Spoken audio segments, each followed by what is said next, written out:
చేతబళ్ళు ఉంటాయా?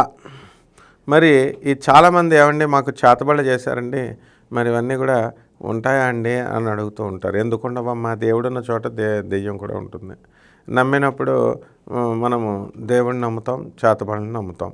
అయితే సైన్స్, మరి ఆధునిక సైన్స్ లేదండి అని అంటే, నువ్వు సైన్స్లో ప్రొఫెసర్గా నువ్వు ఉద్యోగం చేస్తున్నప్పుడు నువ్వు లేదనే చెప్తాం.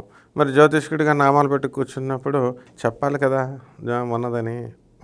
ఉంది కాబట్టే ఉన్నదని చెప్తాం. అంటే ప్రతి కోణములో కూడా మనం చేసేటటువంటి దాన్ని బట్టి సృష్టిలో ఉంటుందన్నమాట. అందుకనే యద్భావం తద్భవతి అంటారు. ఏ భావంతో మనం చూస్తే ఆ భావంతో కనబడుతుంది. అయితే ఓకే, ఇప్పుడు చేతబళ్ళు చేసేసారండి అంటే సినిమాలో చూపించినట్టు ఉండవు చేతబళ్ళు ఏం చేస్తారు? ముగ్గులు వేసేస్తారు, బొమ్మలు వేసేస్తారు, పుర్రలు వేసేస్తారు, ఆ తర్వాత ఎముకలు పెట్టేస్తారు. ఇవన్నీ కూడా చేసేసి ఉంటుంది. మనకి మయాంగ్ అని ఒక ఊరు ఉంటుంది. అది అస్సాంలో గౌహతికి ఒక 80 కిలోమీటర్ల దూరంలో. ఆ ఊరిలో ప్రతి ఒక్కడు మంత్రగాడే అనమాట. ప్రతి ఒక్కళ్ళు కూడా మంత్రాలు చేసి పడేస్తూ ఉంటారు. కాబట్టి చేతబళ్ళు చేయడము, చేతబళ్ళు తీయడము ఇదే వాళ్ళ వృత్తి, కుల వృత్తిలాగా అనమాట. బట్టలు నేసేవాళ్ళ వృత్తి ఎలాగైతే ఉంటుందో, చెప్పులు కుట్టేవాళ్ళ వృత్తి ఎలాగైతే ఉంటుందో అలా కుల వృత్తి. కాబట్టి వంశపారంపర్యంగా దీన్నే వాళ్ళు చేస్తూ ఉంటారు. మరి వీటి కోసం మరి కపటగాళ్ళు కూడా తయారైపోతారు కదా, కొన్ని లక్షల రూపాయలు మేము ఇస్తేనే కానీ మేము తీయమండి అని. ఇలాంటి అవసరాలు లేవు. ఇటువంటి చేతబళ్ళు, చిల్లంగులు, తర్వాత భూత ప్రేత పిశాచాలు పట్టుకున్నటువంటి వాళ్ళంతా కూడా వీళ్ళకి విరుగురుడు ₹1 ఖర్చు అవ్వకుండా మీకు చక్కగా మనము దత్తాత్రేయ స్వామి వారి యొక్క గుడికి వెళ్ళాలి. ఎక్కడుందండి అది అంటే గుల్బర్గా దగ్గర ఒక 35 కిలోమీటర్ల దూరంలో ఉన్నటువంటి గాణగాపుర క్షేత్రం, దేవల గాణగాపురం అని అంటాం కర్ణాటకలో. మరి అక్కడ స్వామివారు దత్తాత్రేయ స్వామివారు వెలిశారు. వెళ్ళినటువంటి వాళ్ళ దత్తక్షేత్రంలో మీరు కొన్ని రోజులు అక్కడ నిద్ర చేయాలి. నిద్ర చేసి అక్కడ సంగమం దగ్గరే పడుకుంటారు స్వామివారి దగ్గర. మరి ఈ మధ్యకాలంలో మరి అసలు భూత ప్రేత పిశాచాలతో బాధపడుతున్నటువంటి వాళ్ళంతా కూడా అక్కడ మీకు ఉంటారు. చూడండి, డైలీ ఉంటారు. ఒక్కొక్కళ్ళు నెలలు, సంవత్సరాలు ఉంటారు. మరి ఈ మధ్యకాలంలో ఒక అనూష అని బెజవాడకి చెందినటువంటి ఒక అమ్మాయి మామూలుగా మాకు దగ్గర డబ్బులు లేవండి అంటే, వెళ్ళి అక్కడ ఉండండి అమ్మ 41 రోజులు అక్కడే తన భర్తతో వెళ్ళి చక్కగా ఉంది, మంచిగా నయమైపోయి వచ్చింది. ఇలా పేరున వందల మంది ఉంటారనమాట.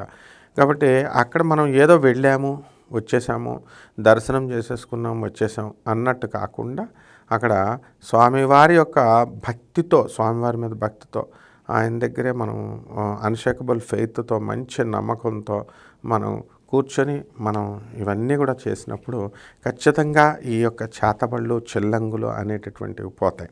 మరి చాలామంది మరి ఆటోమేటిక్గా ఇవన్నీ ఉన్నప్పుడు కపటగాళ్ళు తయారైపోతారు కదా, మేము తీసేస్తామండి చేతబళ్ళు, మేము తొలగిస్తాము.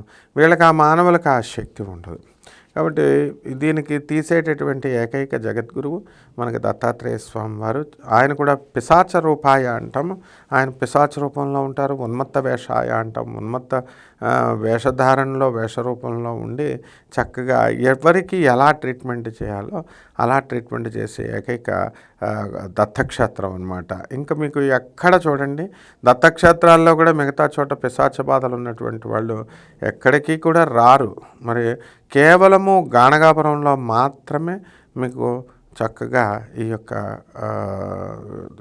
ఈ బాధలు అనేటటువంటివి తొలగిపోతాయి. కాబట్టి ఎవరైతే పిశాచాలు పట్టుకున్నాయండి, దెయ్యాలు పట్టుకున్నాయండి, మాకు పిచ్చెక్కిందండి, మరి ఇవన్నీ వైద్యం చేసుకోకూడదా అంటే వైద్యం చేసుకోండి, ఎవరొద్దన్నారు, కంపల్సరీ వైద్యం చేసుకోవాలి. ఇక్కడ మూఢంగా డాగ్మాతో మీరు నమ్మి కేవలము మనకు పిశాచ బాధలు పోవాలి కాబట్టి మందులు వాడకూడదు అనేటటువంటి ధోరణి లేకుండా మందులే ఇవే. మీరు వెళ్ళి దత్తక్షేత్రంలో స్వామివారి దగ్గర మీరు నిద్రించినప్పుడు ఖచ్చితంగా మీకు స్మర్తృగామి సనోబతు అన్నారు ఆయన్ని. ఆయన తలుచుకున్న వెంటనే మీ యొక్క కోరికలను తీర్చేసేటటువంటి ఏకైక దైవము ఆ స్వామివారు. కాబట్టి ఈ విధంగా మనము దత్తక్షేత్రంలో మనం చేసేటటువంటి దీనివల్ల, నిద్ర వల్ల, ఆ ప్రార్థన పూజ, అక్కడికి వెళ్ళి ఏ పూజలు చేయించాల్సినటువంటి అవసరం లేదు. కేవలం దత్తక్షేత్రంలో దత్తాత్రేయుడి మీద దిగంబర శ్రీపాదవల్లభ దిగంబర అవధూత చింతన దిగంబర, అవధూత చింతన గురుదేవదత్త అంటూ భక్తులంతా కూడా అక్కడికి వచ్చి పారాయణ చేస్తారు. మరి భీమామర్జా నది సంగమంలో స్నానాలు చేస్తారు. మరి అష్టతీర్థాల్లో వాళ్ళంతా కూడా స్నానాలు చేస్తారు.